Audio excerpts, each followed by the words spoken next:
छांदोग्य उपनिषद में speech, mind, thought, इन सब के बीच में रिलेशनशिप्स के बारे में बात की गई है और ये बताया गया है कि ये कैसे एक दूसरे से कनेक्टेड हैं।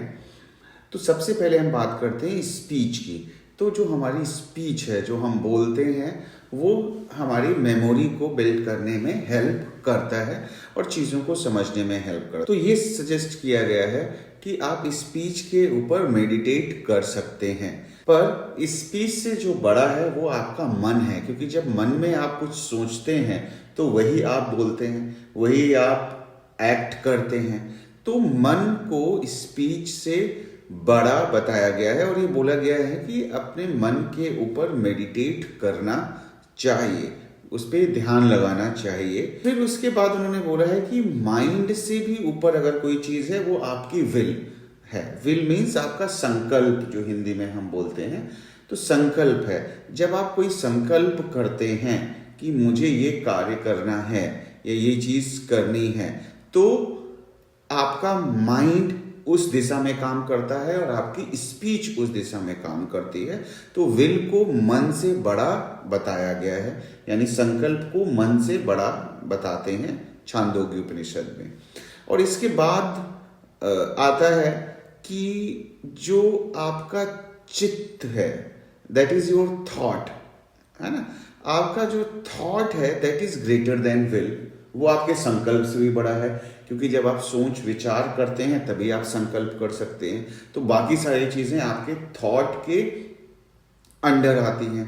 तो थॉट के ऊपर भी मेडिटेट करने को बोला गया है। और ये भी बोला गया है कि थॉटफुल पर्सन को, जो चिंतन मनन करता है, उसको लोग ज़्यादा सुनना पसंद करते हैं रेदर देन वो लोग जिनको नॉलेज तो बहुत है बट वो थॉटफुल नहीं है। आगे छांदोग्य उपनिषद ये बात करता है कि थॉट से बड़ा आपका कंटेम्पलेशन है। कंटेम्पलेशन मीन्स ध्यान, कि आप ध्यान लगाते हैं, that is greater than your thought.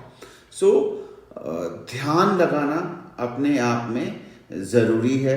अगर ध्यान हम लगाते हैं, मेडिटेट करते हैं, तो उससे हम अपनी सारी जो शक्तियां हैं, अपने थॉट्स हैं, माइंड है, स्पीच है, इन संकल्प है, इनको हम अपने अकॉर्डिंग गाइड कर सकते हैं। तो जो व्यक्ति कंटेम्पलेट नहीं करता है, यानी ध्यान नहीं करता है, तो वो अब्यूज में, लड़ाई झगड़े में, बेकार की चीज़ों में रहता है और उसकी ग्रोथ नहीं हो पाती है। फिर छांदोग्य में बोलता है कि अंडरस्टैंडिंग यानी विज्ञान is greater then the contemplation. जो अंडरस्टैंडिंग है वो ध्यान से भी बड़ी है, क्योंकि जब तक आप समझदार नहीं हैं, अंडरस्टैंडिंग नहीं है, तब तक आप ध्यान नहीं लगाएंगे और बाकी चीज़ें भी उसके ऊपर डिपेंडेंट होती हैं।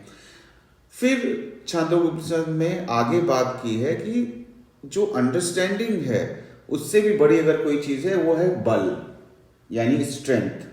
तो क्योंकि अगर आपके पास स्ट्रेंथ ही नहीं है, स्ट्रेंथ नहीं है, आपके अंदर ताकत नहीं है, तो ना तो आप ध्यान लगा सकते हैं, ना तो आप कोई एक्ट कर सकते हैं, ना आप का मन एकाग्रचित्त होगा। बल को उन्होंने महत्व दिया है और बोला है वो अंडरस्टैंडिंग से भी बड़ा, कि आपके शरीर में बल होना चाहिए। एंड बल से बड़ी अगर कोई चीज़ बताई है उन्होंने, तो ये बोला है कि अन्न, यानी कि फूड, यानी खाना अगर आप नहीं खाते हैं तो बल नहीं होगा, आप कंटेम्पलेट नहीं कर सकते, आप थॉटफुल नहीं हो सकते, तो कुछ भी नहीं होगा। बिकॉज एक भूखा व्यक्ति ना तो कंसंट्रेट कर सकता है, ना वो थॉटफुल हो सकता है। तो वो एक फूड जो है उससे हमें वो ताकत मिलती है। इस तरीके से छांदोग्य उपनिषद में उन्होंने बताया कि हमारी जो बॉडी है और हमारा जो माइंड है, दोनों रिलेटेड हैं। कहावत होती है जो मैंने अपने बचपन में सुनी है, वो आपके साथ शेयर करता हूँ कि भूखे भजन ना होए गोपाला। अगर भूखे हैं आप तो भगवान नहीं सूझता आपको,